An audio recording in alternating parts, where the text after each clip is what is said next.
Action. Nearly all the world's greatest religious teachers have been peacemakers, and one of these certainly was the Buddha. Among the teachings of his eightfold path was right action, and part of it was to avoid all killing. Tradition says that the following tale was told by the Buddha himself to monks whose quarrel had reached the point of violence. Once long ago, there arose a quarrel between two kings. One king was against Brahmadara. His kingdom was large and rich, and his troops were many. The other king was Digini. His kingdom was small and poor, and his troops were few. Brahmadara told his generals, "We will march against Digiti and conquer his kingdom. He will not be able to resist me." When Digini heard of army advance, he told Deva, his queen, Nothing we do can prevent Brahmadata from seeing our country. For the sake of our people, it is best to avoid a battle. Let us flee from the kingdom tonight. Deva asked, "Where can we go?"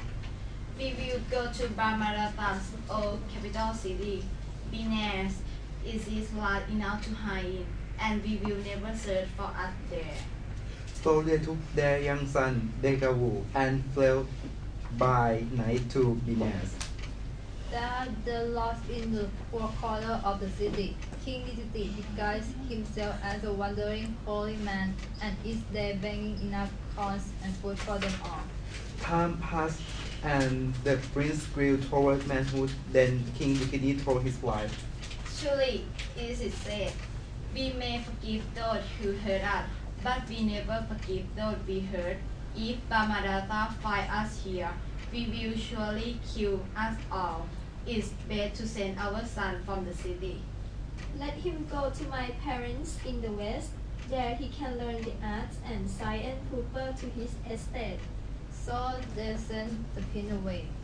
Now it happened that the barber from the court of King Digini was at this time at work in the court of Brahmanada. One day the barber caught sight of Digiti in the marketplace, standing in the guise of the holy man, hoping for reward. He carried for Digiti to his home, then reported to Brahmadara. Brahmanada sent his men to arrest the family. Digiti and Deva were brought before him. "Where is your son?" Demanded Brahmanada. Beyond your reach. Replied Digiti. Brahmadara turned to one of his generals. "Tie them up and cut them around the city for all to see and score. Then talk them out the sword gate and execute them by the sword. Allow no one to perform the funeral rite. Their bodies shall be pried to burst and breathe." Now, on that very day, Prince Degavu has come back to Benas to visit his parents. As he passed through the marketplace, he saw soldiers on horse and on foot, and among them a cart, and tied up in the cart his mother and his father, and he was powerless to help them.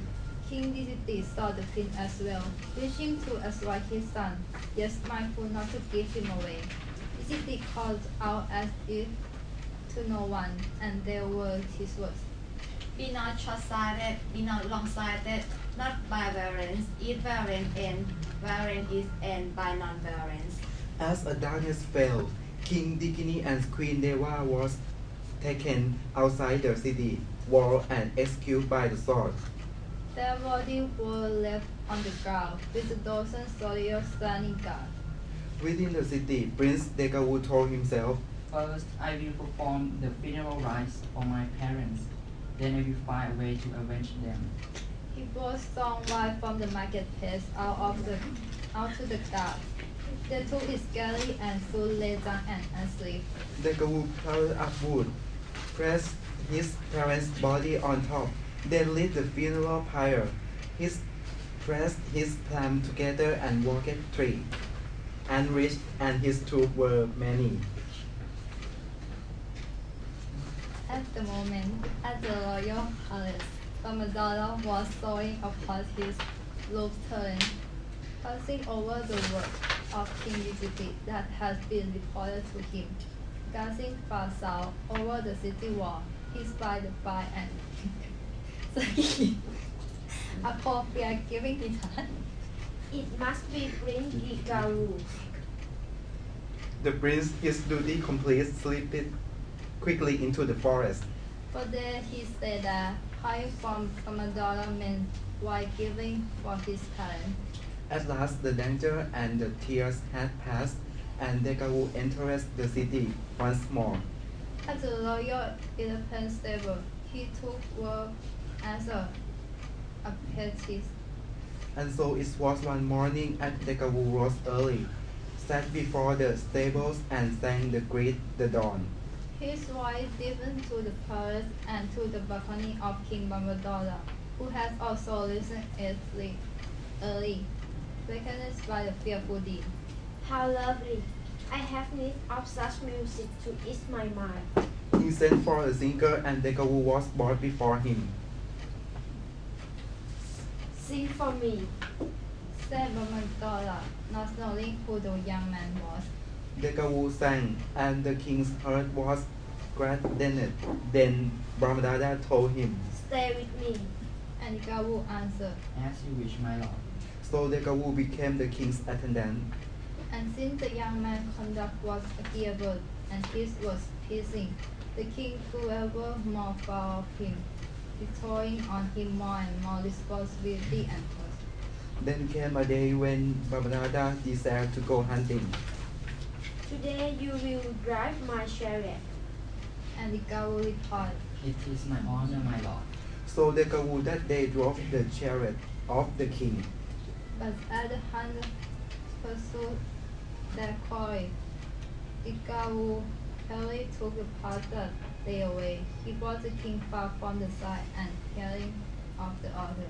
At last Brahmadada said, I wish to stop and rest. The Gawu dismounted and sat cross-legged on the ground, and he told the king, Come rest yourself, my lord. So the king lay down beside Dekawu and slept. the Gawu giving his sword and drew it slowly from the sheath.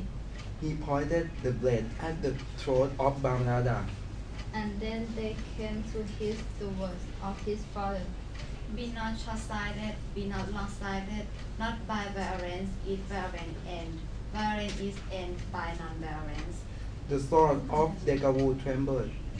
He threw it slowly away and replaced in its sheath. Brahmadada breathed heavily and opened wide his eyes and sat up in alarm. What is wrong, my lord? It is a dream that often plagues me. I see Dikamu, the son of my enemies, coming at me with his sword to avenge his parents. Then the Gawu lost and again drew his sword. I am the Gawu, son of your enemies, and here am I to avenge my parents. Have mercy, dear Dikamu. Grant me my life. How can I grant you life? Truly is it said, we may forgive those who hurt us, but we never forgive those we hurt. You have killed my mother and my father, and would surely kill me too, so the life to be granted is mine. Then grant me my life, and I will grant you yours. So Dekawu put away his sword. And the king lost, and the two covered their hands and sword, never again to seek the other harm. Then Brahmadada said, I have often pondered your father's final words. Tell me, Dikawu, what did he mean when he told you, be not short-sighted? My father means, do not be quick to spurn a gift of friendship. And what did he mean when he told you, be not long-sighted? My father means, do not allow your hair to last too long. And what did he mean when he told you, not by violence is violent end, violence is end by non-violence? My father means this, you, my lord, have killed my parents and stolen their kingdom. If I were to kill you in revenge, your allies would kill me, and then my allies would kill them, and so on. With no end to violence, but now instead, you have granted my life and I have granted yours. So violence is at an end. Then the king marveled at the wisdom of the Gawu, who understood in fool was his father said in bed. Indeed, so great was Bharadata's admiration and his gratitude. He soon restored to Dekavu the kingdom of his father. And as long as both kings lived, a quarrel between them was resolved in friendship and goodwill.